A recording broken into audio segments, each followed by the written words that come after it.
pula saya asyik kali ni. You know what? Semalam kan ada macam tengok tu. Jom. Adam, kenapa ni? Murung je. Ada apa happen ke? Tak adalah. Yuna.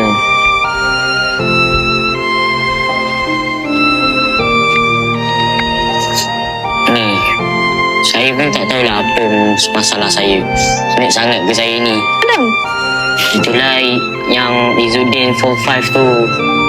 Oh, tak apa. Nanti kita report dekat cikgu disiplin. Kita bersabar je lah, Adam.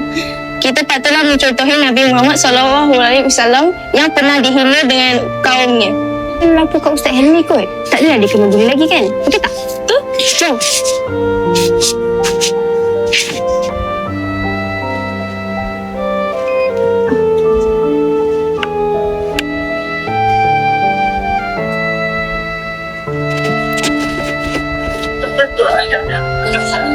Assalamualaikum.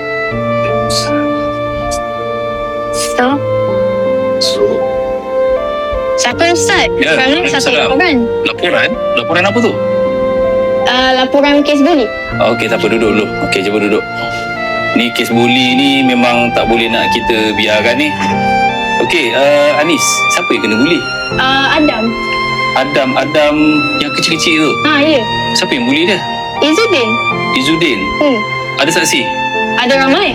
Kami pun saksi. Okey, so bully ni kita tak boleh nak biarkan berlaku kat sekolah kita ni. Jadi kalau awak berdua boleh bantu saya nak awak panggil Adam dengan yang rakan bully tadi tu, kita nak selesaikan isu ni pada hari ni juga. Boleh awak bantu saya? Boleh? Okey, kita cek sekarang ya. Baik, terima kasih. Terima kasih Ustaz.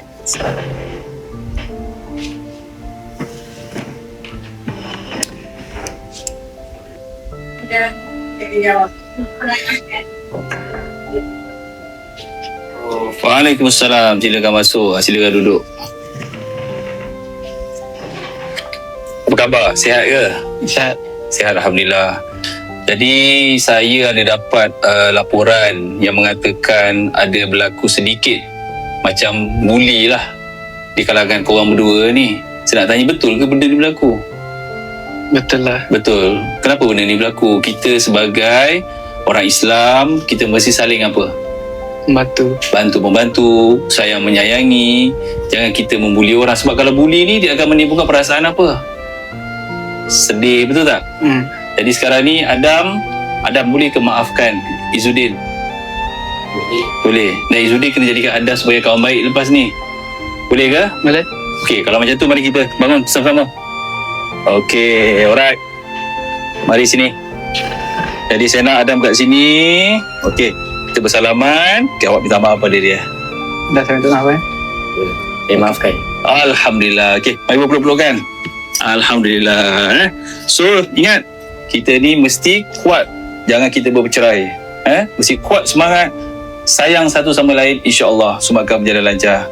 Bagus? Boleh semua? Boleh. Okey, Alhamdulillah. Salam. Lepas ni kita jadi kawan baik ya. Okey, itu saja. Terima kasih. Maaf. Saya suka bully. Kami betul-betul.